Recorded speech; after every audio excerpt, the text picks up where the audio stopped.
Women's health is a journey that changes with every stage of life, and staying informed is key to overall well-being. This morning, we're talking with a board-certified OBGYN from Baptist Health System about common conditions and when it's time to call the doctor. So ladies, grab your coffee and let's get right into it. Dr. Michelle Muldrow, welcome. Thank you for having me.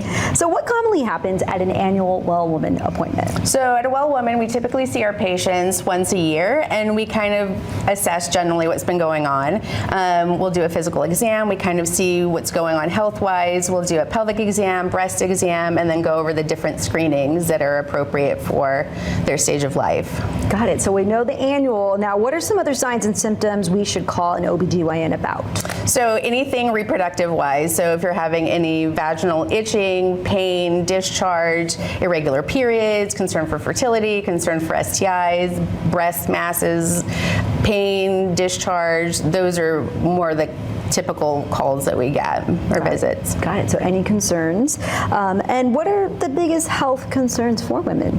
Yeah, so that can be by stage of life. So typically our younger patients have concerns about their periods, missing periods, painful periods. Then as we move a little bit older, then people may be concerned about pregnancy or infertility.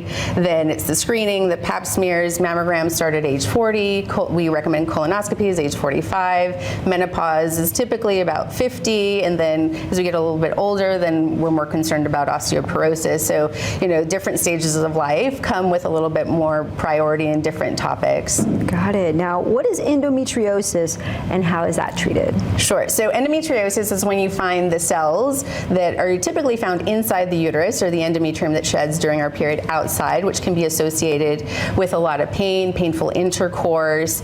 Typically the pain is outside the realm of normal cramping. It can be debilitating. Mm-hmm. So anything like painful, I guess, if you have those symptoms, because you may not even realize you have this. Correct. Got it. Okay. Now let's talk about perimenopause.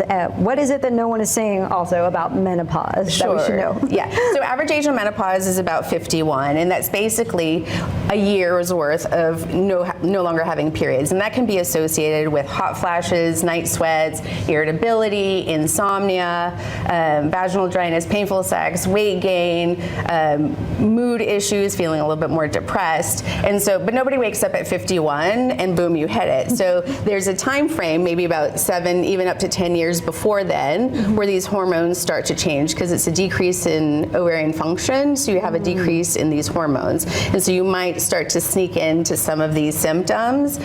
So you might notice you're waking up at 3 a.m. every morning. You're like, what is happening? You're a little bit moodier. Your periods start to become irregular, and so those are things that you can certainly talk to your GYN about. Okay, and like you said, that starts years before you hit 50, right? Sure. It's a gradual change. Got it. Okay. Well, you can take charge of your health and learn more about women's wellness from Baptist Health System. Just visit the website baptisthealthsystem.com/women's care or scan the QR code on your screen. They have expert insights, screening recommendations, and information on compassionate care options designed just for women. Thank you for all that information today, Doctor. Thank you for having me.